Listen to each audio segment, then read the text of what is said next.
It is Wednesday, the 31st of Jan, almost at Feb. Bit of a different one today. We are at some kind of student gig. I don't really know what else to say. Friend of mine, Abby Waggle, great comic on the open mic circuit. He's currently studying at a university, which I don't know. But he's asked a few people he knows to do a performance at their, I guess, a studio or something, a theatre. Look, honestly, I really have no clue. I was looking through the messages just beforehand. There's a bunch of comics I know, which is great. Never performed in front of students. And, you know, I think when we do this, we look at people that are kind of in a different stratosphere when it comes to comedy, like on YouTube and stuff. And you always hear these comics talk about on podcasts going to university venues and being told, oh, they shouldn't say this, they shouldn't say that. I doubt this will be the situation. I hope it's not. I am interested in what it's going to be like to perform in front of some younger people. I think some people forget I am in my mid-30s, so even though not this morning, these fucking bags are humongous because I haven't had my coffee yet. But in general, I do look good for my age, if I may say so myself. And I have, so there you go. But yeah, it should be good fun. It's just going to be a bunch of my mates, it seems like. I've got Abby, Dan Cohen, Rebecca Marie, just a bunch of people that you don't know that I do, that I love on the circuit. So it should be good fun. I haven't gigged I haven't had a gig since last week, Wednesday or Thursday. And if anyone knows, that is a long time, doing it over a week. I find that if I haven't gigged properly in 3 days, you just seem a bit rusty, which is weird. And it might seem weird to some, but like it's like, you know, I do this 2, 3, 4 times a week, sometimes more. So it's always about just consistency and getting after it. But sometimes it's nice to have a break. I am moving flat, which is I am moving because someone has decided that they want to cohabitate. So they clearly like the smell of bacon in the morning and farts all year round. So I hope she doesn't watch this, but I am absolutely gutted to be leaving my beautiful flat. I do love it here. I've made it my own. Been here for just over 2 years, just before I started comedy. So a lot has happened during that time in this flat. Yeah. But I'm absolutely looking forward to moving into a new nice 2-bedroom flat up where my mum lives, just up the road. And yeah, it's really going to be a good year. This year has started off really, really well from a comedy standpoint, I have to say. That's because I haven't fully started new material. I have started some new material properly, finally took the plunge.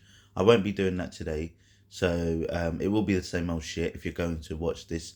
You know, so I don't know what you get from watching me do the same bits again and again and again, just in different venues and different reactions, which could be, I don't know, it could be informative, whatever. But yeah, full disclosure, coming with the A game, coming with a type 5.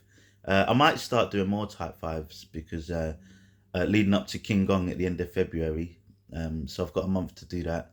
So I'll probably mix in and out and hopefully start trying to show you some new stuff. But yeah, looking forward to tonight. Got to get through this work day. And yeah, hopefully it's a good one.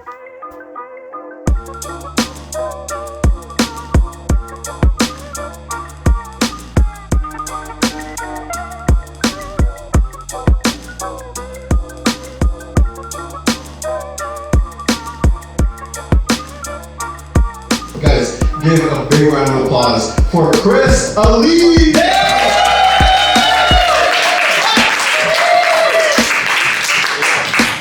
Give up for Abhishek. Absolutely set me up for failure. So I appreciate that. I wish my twin was here too, to be honest. But great. So I have to say, firstly, it was quite funny when Danny Kirk said 25 square feet. Do you know how small that is? Of course you guys fucking do. Do you know what I mean? I'm trying to figure out how to fucking charge £1,000 a month for that shit in London. Do you know what I mean? But yeah, thanks for leaving as well. That's great. Appreciate it, my brother. Nice. It's nice to know that you're actually doing shit while working at it. Do you know what I mean? I appreciate that. But yeah, my name is Chris Alley, and I started comedy almost 2 years ago. So back when I had Hope. Yeah, it's been going alright. It's been going pretty well. I'll be honest. You know, I've been getting some good feedback here and there. Not here, but you know, thank you for having us, Abby. I appreciate it. But you know, the thing is, right? People have been coming up to me after gigs and saying, "Chris, I really like your comedy, but it's just a bit too black." I know, like, what am I supposed to do? Joke like a white person? I don't like skiing. What even is a dad? Clearly, everyone here's got two parents, so I'm pretty sure. I mean, that's why you're here, isn't it? Fuck me, boy. My school was the streets. But you know, I remember the first time someone came up to me after a gig and told me my comedy was too black. I almost spat the fried chicken out of my mouth. Do you know what it is, right? In the last few years, you might get this, there's been a lot of conversation about privileges, right? And as a black person, I think we get privileges too. And that's, we get to say things that white people don't get to say. You know, like the N-words. Or I can dance. No? Alright. We can all make shapes, you know, something. Yeah. But I think it's this, right? I think the reason we can do that is because I once heard a saying, and that saying is, not all white people are racist, but all racist people are white. Did you know who said that? Some black cunt. Yeah, I forgot what happened. We got any football fans in the house? What, do you know, I did not expect that, I'll be honest, you know what I mean? We got one guy, unless he's near the fucking football staff, there was absolutely no way none of you are, do you know what I mean? I felt like if I asked if you guys like the football stadiums, there would have been a big cheer. But I'm a big football fan, me, big football fan. Trying to become a medium-sized football fan, you know, but still holding on to that Christmas weight since 2012. But, you might have heard about this, right? The Premier League recently released this list of the most influential black people in football, right? You know, so really good stuff. You know, some players like Rashford and Saka and the other one that missed. Guess what they called it? They called it the blacklist. I know. Like, outside of it being massively offensive, I think it just lacks creativity, do you know what I mean? Like, what is idiots going to come up with next? The most influential Slovakians in football and call it a checklist? I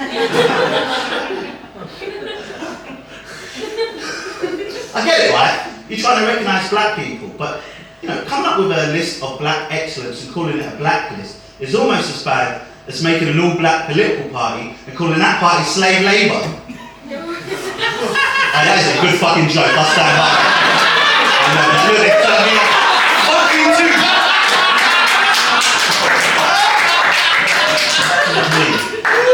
Fucking assholes. You guys are probably rich enough to have slaves, bitch. You know what I mean? But it's, look, in the last few years, right, I feel like people have tried to recognise black people in really weird ways, right? You know, the term BAME, that got cancelled. The one I never understood was the term person of colour. How did that get through? I don't know, I'll fucking tell you! Now look, because for me, like, the term person of colour means someone that isn't white. Now for me, any term that puts me and Lucy Liu in the same category, that's got to be a mistake, right? She's a 5'2" Asian woman that looks like she can fit in most people's pockets. And I'm not. I'm a 5'10", 18-stone black guy. I can barely fit in most smart cards. We're not the same people, right? You guys are pretty young, but for me, growing up, the term coloured was like the Disney version of the N-words. Yeah. Right? Yeah, because you get like that movie, you know, set during segregation times, you know, before people realised black people were good at sports. And, you know, you'd see this young little black kid who goes to the shop for his mum, and he meets this racist who's like, "We don't like your kind, coloured boy." You know? And that little boy, he goes home and cries to his mum like a little bitch, and she says to him, "That's okay, baby." Just full of love and diabetes. Yeah. People always go and judge you for your skin colour, but that's alright, because it's what's inside that counts. And through all that hardships and life lessons in that movie, that young boy goes up to meet the president. Hey, happy ending! You're welcome. Obviously this is real life and that colour was orange. Read the sign. You came in on your own fucking accord, alright? Yeah. But where are we at? Look, I'm a black guy, right? As you can tell, because of the smell. And I was speaking to this vegan in Whole Foods who told me that me calling myself black is actually a self-identifying preference. I'll be honest, I've got no clue what they then was talking about. You see, because all my life I thought I was born black. I hadn't realised it was a preference. If it was a preference, I'd have one of those big black dicks, you know what I'm saying? Bah! Just from like the rock and shit. My junk looks like 3 new potatoes just huddled together. No good. Live up to the stereotype. No potato fans in the house.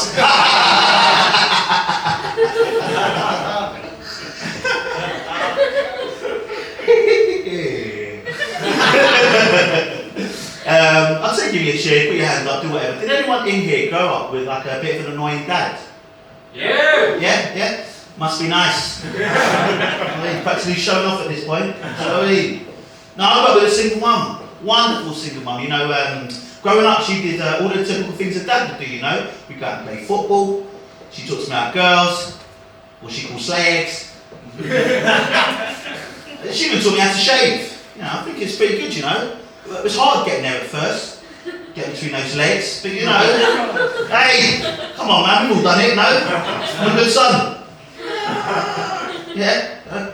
But my mum, she was great at stuff, but she was pretty scary, right? When I used to get in trouble with her, she used to say stuff to me like, "You carry on with that shit, Chris, I'll send you to live with your dad." And by all accounts, he was a pretty good guy, so it really shouldn't be that big of a threat. The only problem is, he died when we were 2. My mum wants to put me 6 feet under. But something else about me is I grew up with a twin brother, so so nice they made me twice. As my mum likes to say, 2 mistakes for the price of 1. Silly bitch. Something about my twin brother is that when people see me and my twin brother, they say I look exactly like him, which really pisses me off because I think he's fucking ugly. It's hard looking at him. I don't get it either. It's a shit joke. But something about him is he's gay, which is great. But when he came out, it wasn't really a surprise, because we used to play games together. We grew up, we played doctors and nurses. The game where you play different characters in a hospital. Guess who my gay twin brother always wanted to be? And it was not the doctor. It was Beyonce. Always the missed issue. No clue. Probably work related. We're almost like, look, I've got another 2 hours and then we can get out of here, alright? But when my twin brother came out as gay, he came out when he was 18 years old. And when he was doing that, he was telling friends and family. The only issue I have is that I'm a big homophobe. Big homophobe. Trying to become a medium-sized homophobe, No, I'm not a homophobe, I used to bath naked with a gay guy. I'll leave you with this, because I'm actually trying to lose weight. New year, new me. I'm just trying to become the old me, I'll be honest, because I think I'm starting to understand why childhood obesity is a real thing. Because being a fat adult is really hard. None of you get it because you're thin as fuck, but trying to tie my shoelaces like I'm fucking drowning, alright? No black jokes. Yeah?